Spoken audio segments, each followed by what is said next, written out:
यदि वो खुद बड़ी सितार बज रही है तो, यदि वो नहीं बज रही है तो वो भी नहीं बज सकती। यदि गुरु में ज्ञान है, चेतना है, प्रेमस चेतना है, अगर तुम्हारा गुरु से संबंध है, गुरु तुम्हारे हाथ फैलाए और तुम आ ही नहीं सको पास में, गुरु तुम्हें आवाज दे तुम सुनो ही नहीं, गुरु तुम्हें अपने सीने से लगाने के लिए आतुर हो और तुम दूर खड़े करके कुछ ताकते रहो, उससे तो जीवन में संबंध नहीं बन सकता।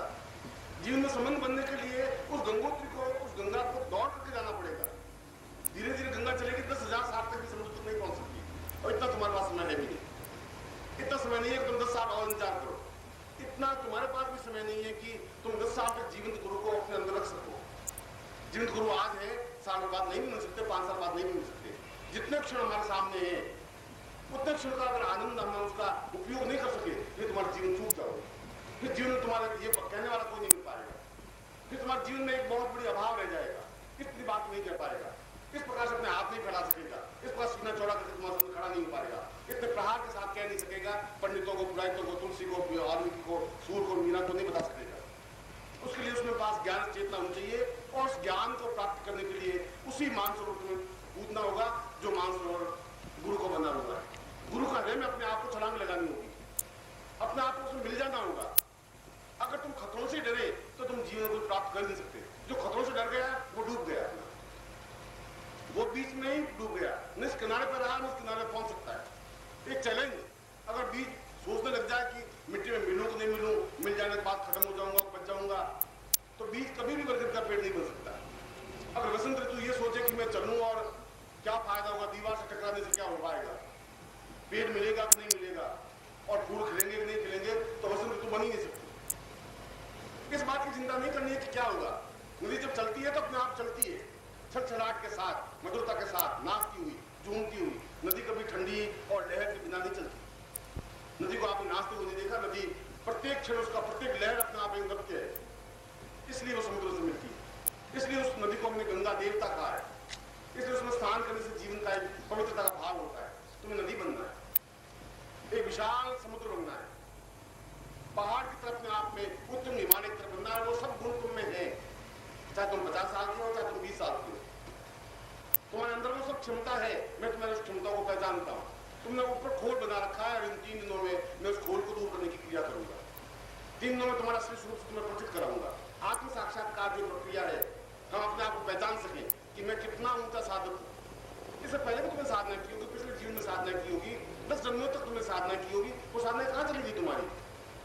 खत्म तो नहीं हो सकती। ऐसा तो हो नहीं सकता तुम गुरु को आवाज और गुरु सुने नहीं, ऐसा तो हो नहीं सकता। ऐसा हो नहीं सकता तुम गुरु से मिलो और तुम्हारे शरीर में सुगंध पैदा नहीं हो, ऐसा नहीं हो सकता। ये अलग बात है, तुम मिले ही नहीं। तुम्हारे गुरु के बीच में अगर एक हवा पर भी डिफरेंस रह गया तो तुम गुरु से पूर्ण रूप से नहीं मिल सके। बीच में कोई भेद रहेगा ही नहीं, बीच में हवा भी नहीं जा सकती। दोनों अपने आप में, जब राधा और कृष्ण का संबंध है तो दोनों में कहीं कोई अंतर नहीं है। 2 शरीर है, एक प्राण है, एक प्राण ही धड़के, इधर धड़के तो वहां भी धड़के, उतना ही धड़के जितना यहाँ धड़के, उसको अपने आप एक मुक्ता कहते हैं, उसको साधना कहते हैं। ये साधना जीवन में संगीत के माध्यम से, नृत्य के माध्यम से, पूर्णता के माध्यम से, अहोभाव के माध्यम से, उस अमृत के माध्यम से, जिसको अमृत महोत्सव मैंने इस शिविर का नाम दिया है। और यह जन्मदिन समारोह कोई बहुत बड़ी महान घटना नहीं है। ऐसी घटना नहीं है कि कोई जन्म हुआ और बहुत महान कार्य हो गया। यह एक ऐसी घटना है कि वो अपने जीवन का सारा आनंद इन 3 दिनों में बहा देना चाहता है। यह इस घटना का साक्षी है कि वो अपने अंदर जितना अमृत है, जितना प्रेम है, जितना स्नेह है, वो तुम्हारे सामने वितरित कर देना चाहता है। वो चाहता है कि मैं अपने आप में रोक करके नहीं रखूं। वो चाहता है इन 3 दिनों में अपने साधकों को, अपने शिष्यों को, अपने सन्यासियों को सब कुछ बांट दूं, दे दूं। जितना भी वो पी सके पिए, उनकी आंखों में एक रंग आ सके, एक तप्ती आ सके, एक छलकाव आ सके, एक मस्ती आ सके, पीने वाले में आ सके। जो खड़ा रहेगा वो कुछ प्राप्त नहीं कर सकता, जो छलांग नहीं लगा सकता वो आनंद भी नहीं ले सकता, जो गंगा में कूदेगा वो स्नान करके पवित्र हो सकता है, जो मानसरोवर में अपने आप में एहसास करेगा वो उसकी डुबकी में मोती प्राप्त कर सकता है। इनके पंखों में ताकत होगी, वो आकाश में उड़ सकेगा और वो आकाश के निरंतर आकाश को देख सकता है, 1000 मील दूर तक उस आकाश को छू सकता है, उस ब्रह्मांड को भेदित कर सकता है। वो तब हो सकता है जब तुम खतरे का भाव उठा सको, एक चैलेंज उठा सको कि जीवन में या तो मुझे करना है या नहीं करना है।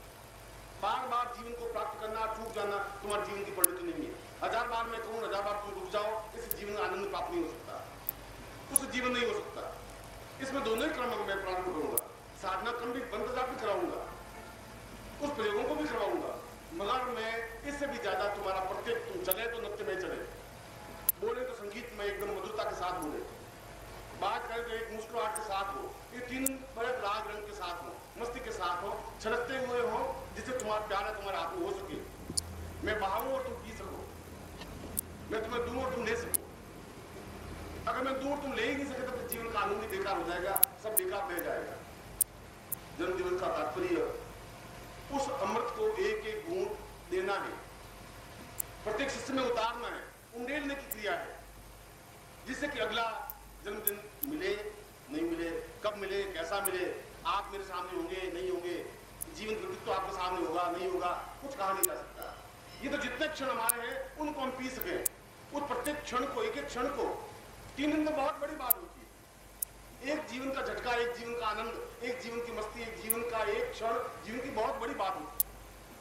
राधा ने तो एक क्षण के लिए देखा कृष्ण को और देख ही नहीं सकी जिंदगी भर, और वो हमेशा के लिए अमिट रह गया, उसकी आंखों में वो भाव तैर गया, एक जीवन की मस्ती आ सकी, पूरा जीवन उसके याद में बिता दिया, और पूरे संसार में उसका नाम कृष्ण से भी पहले लिया जाने लगा।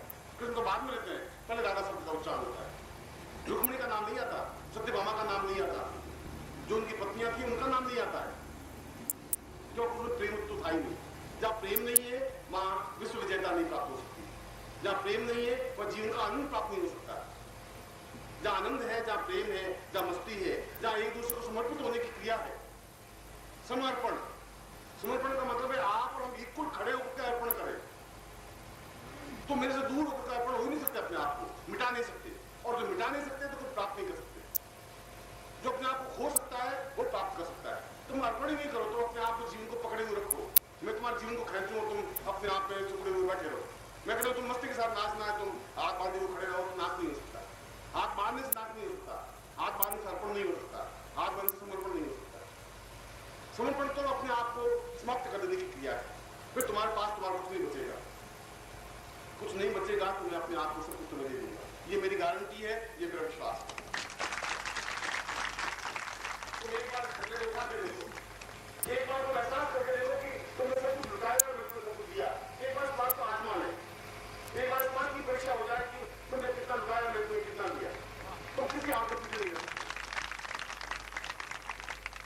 ये जीवन के उस आनंद के क्षण है, उस मस्ती के क्षण है, जहां हम अत्यंत प्रकृति में बने, आनंदमय बने। एक एक क्षण हमारा मुस्कुराता हुआ हो, हमारे आंखों में लगते हो, हाथ में लगते हो, पाँव में लगते हो, शरीर में लोट हो, हम चले तो घूमते हुए चले, पीते हुए चले, एकदम ऐसा चले कि जैसे हमने बहुत कुछ आनंद की एक कविता को अपने प्रवाहित कर चुके। नदी की तरह कल चला तो तालाब की तरह नहीं, तालाब समुद्र में नहीं जा सकता, तालाब समुद्र को देख भी नहीं सकता। जैसे भी तालाब बहुत लंबा चौड़ा होता है, नदी से भी चौड़ा हो सकता है, उसमें वो आनंद नहीं आ सकता, उसका पानी में वो छलछलाहट नहीं आ सकती जो नदी में आती है। जो नदी बह सकती है, बढ़ सकती है, आगे बढ़ने की क्रिया है, उसमें नृत्य है, उसमें गति है, उसमें लय है। तुम्हारा जीवन सरोवर की तरह बन गया है, तालाब की तरह एक किनारे घूमा हुआ है। ये मेरा घर, ये मेरी पत्नी, ये मेरे बच्चे, ये मेरे बैंक बैलेंस, ये मेरी नौकरी, बस खत्म। 4 किनारों से 5 किनारों तुम्हारा बात नहीं है, और तालाब तो धीरे धीरे सूख जाता है, कीचड़ बच जाता है। उस पानी को पीते ही नहीं, बाद में पक्षी भी नहीं पीते, पशु भी नहीं पीते। तो नदी का पानी तो 100 साल बाद पीते रहते हैं। आज से 100 साल पहले भी गंगा में लोग पानी पीते थे, आज भी हम पानी पीते हैं, क्योंकि वो पानी बहता हुआ है। उस पानी में गंदगी नहीं है, उसमें एक नृत्य है, उसमें छलछलाहट है, उसमें कोई किनारा नहीं है। नदी चली और अपने गंगोत्री के पास जो पेड़ थे वो पेड़ आगे नहीं मिले, वहां बर्फ मिली, आगे नहीं मिली, आगे मैदानी भाग मिल गया तभी आगे बढ़ी, आगे रेतीला भाग मिल गया तभी आगे बढ़ी, आगे पथरीले भाग मिल गया तभी बढ़ी, समुद्र के पास कच्छ के दलदल में मिली तभी बढ़ी। बढ़ने की क्रिया होनी चाहिए। सरोवर बनने से जीवन में काम नहीं चलेगा। मैं उस सरोवर को नदी बनाने की क्रिया, ये 3 दिनों का काम है। ये 3 दिनों का काम तुम्हें आत्म साक्षात्कार करवाना है, ये एहसास करवाना है कि तुम क्रांति बीज हो, खाली बीज नहीं, क्रांति के बीज हो। तुम्हारे पास चेतना है, फौलाद है, तुम्हारी आंखों में चमक है। किसी भी सन्यासी के सामने दम करके खड़े हो जाओ तो उसकी आंख झुक जाएगी, तुम्हारी आंख नहीं झुकेगी, मेरा विश्वास है। तो आंख उठा के देख लेना, वो तो हिम्मत नहीं है।